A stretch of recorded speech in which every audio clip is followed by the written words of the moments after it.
ఓం నమో భగవతే వాసుదేవాయ. ముందుగా భగవద్బంధువులందరికీ నా నమస్కారములు. మన హిందూ ధర్మంలో ఏకాదశి తిథికి ఉన్న ప్రాముఖ్యత అంతా ఇంత కాదు. అందులోనూ వైశాఖ మాసంలో వచ్చే మోహిని ఏకాదశి అత్యంత శక్తివంతమైనది. అసలు విష్ణుమూర్తి మోహినిగా ఎందుకు మారాల్సి వచ్చింది? ఈ వ్రతం కథ ఏమిటి, నియమాలేమిటి, ఈరోజు తెలుసుకుందాం. మొదటగా మోహిని అవతారం గురించి చెప్పుకుందాం. దేవదానవులు కలిసి అమృతం కోసం సముద్ర మదనం చేసినప్పుడు అమృత కలశం బయటపడుతుంది.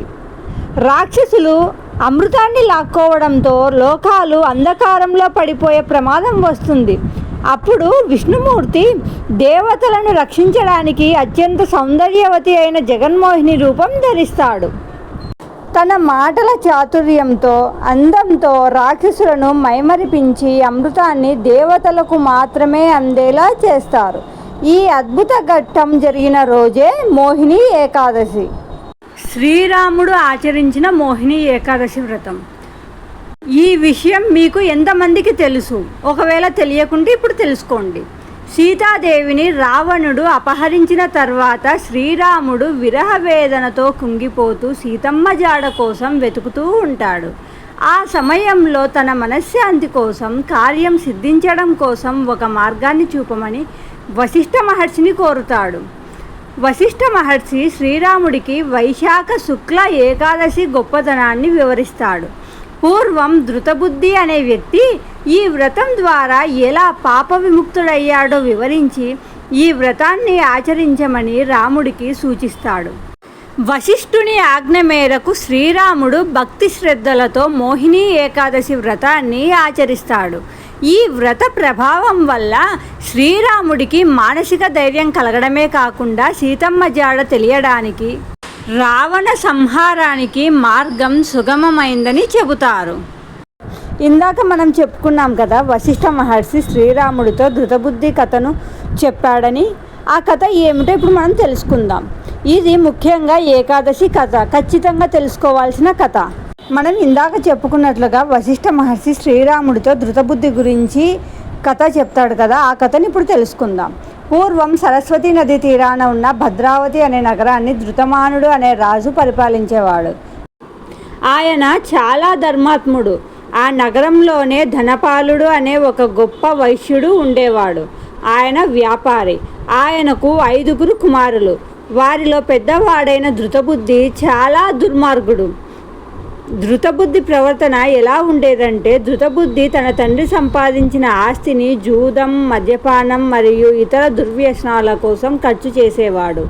తండ్రి ఎన్నిసార్లు మందలించినా వాడు మారలేదు. చివరకు విసిగిపోయిన ధనపాలుడు తన కొడుకును ఇంటి నుండి వెళ్ళగొట్టి ఆస్తిలో వాటా ఇవ్వనని ప్రకటించాడు.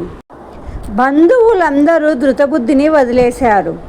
తిండికి కూడా గతి లేక వాడు అడవిలో వేటగాడిగా మారి జంతువులను చంపి బ్రతకసాగాడు. చేసిన పాపాల వల్ల వాడు మానసిక అశాంతికి లోనయ్యాడు. ఒకరోజు ఆకలితో అల్లాడుతూ కౌండిన్య మహర్షి ఆశ్రమానికి చేరుకున్నాడు. మహర్షి పాదాలపై పడి, స్వామి, నేను అనేక పాపాలు చేశాను. ఈ పాప విముక్తికి ఏదైనా సులువైన మార్గం చెప్పండి అని వేడుకున్నాడు. అప్పుడు కౌండిన్య మహర్షి కరుణతో, నాయన, వైశాఖ శుక్ల ఏకాదశి నాడు మోహిని ఏకాదశి వ్రతాన్ని ఆచరించు. దీనివల్ల నీ పాపాలన్నీ నశించి పుణ్యం లభిస్తుంది అని చెప్పారు. మహర్షి సూచన మేరకు ధృతబుద్ధి భక్తి శ్రద్ధలతో మోహిని ఏకాదశి వ్రతం పాటించాడు. ఆ ఉపవాస పుణ్యం వల్ల అతను పాప విముక్తుడై చివరకు విష్ణులోకాన్ని చేరుకున్నాడు. ఇకపోతే పూజా విధానం. బ్రహ్మ ముహూర్తం అంటే సూర్యోదయానికి ముందే స్నానం చేసి పసుపు రంగు వస్త్రాలు ధరించాలి.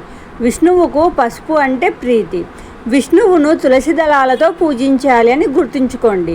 ఏకాదశి రోజున తులసి ఆకులు కోయకూడదు, ముందే కోసి పెట్టుకోవాలి. వీలైన వారు నిరాహారంగా ఉండాలి. లేనివారు పండ్లు, పాలు తీసుకోవచ్చు. ఇక్కడ ముఖ్యంగా మనం గుర్తుపెట్టుకోవాల్సిన విషయం ఏంటంటే, బియ్యం, అన్నం అస్సలు ముట్టుకోకూడదు. ముఖ్యంగా ఉపవాసం అంటే దగ్గరగా, వసించడం అంటే ఉండడం, దేవునికి దగ్గరగా ఉండడం అని అర్థం. ఏకాదశి రోజంతా ఓం నమో భగవతే వాసుదేవాయ అనే మంత్రాన్ని స్మరించాలి. మోహిని ఏకాదశి అంటే కేవలం ఉపవాసం మాత్రమే కాదు, మనసులోని మోహాన్ని మాయను తొలగించుకొని పరమాత్మ వైపు అడుగు వేయడం. శ్రీరాముడే స్వయంగా ఆచరించిన ఈ వ్రతాన్ని మనం కూడా భక్తితో పాటిస్తే పర్వతమంత పాపాలైనా దూది పింఛల్లా కరిగిపోతాయని శాస్త్రవచనం. అయితే ఈ వ్రతంలో మరో ముఖ్యమైన నియమం కథాశ్రవణం. ఏకాదశి రోజున భగవంతుని లీలలను, ఆ వ్రత మహత్యాన్ని ఎవరైతే వింటారో లేదా ఇతరులకు వినిపిస్తారో వారికి 1000 గోదానాలు చేసినంత పుణ్యం.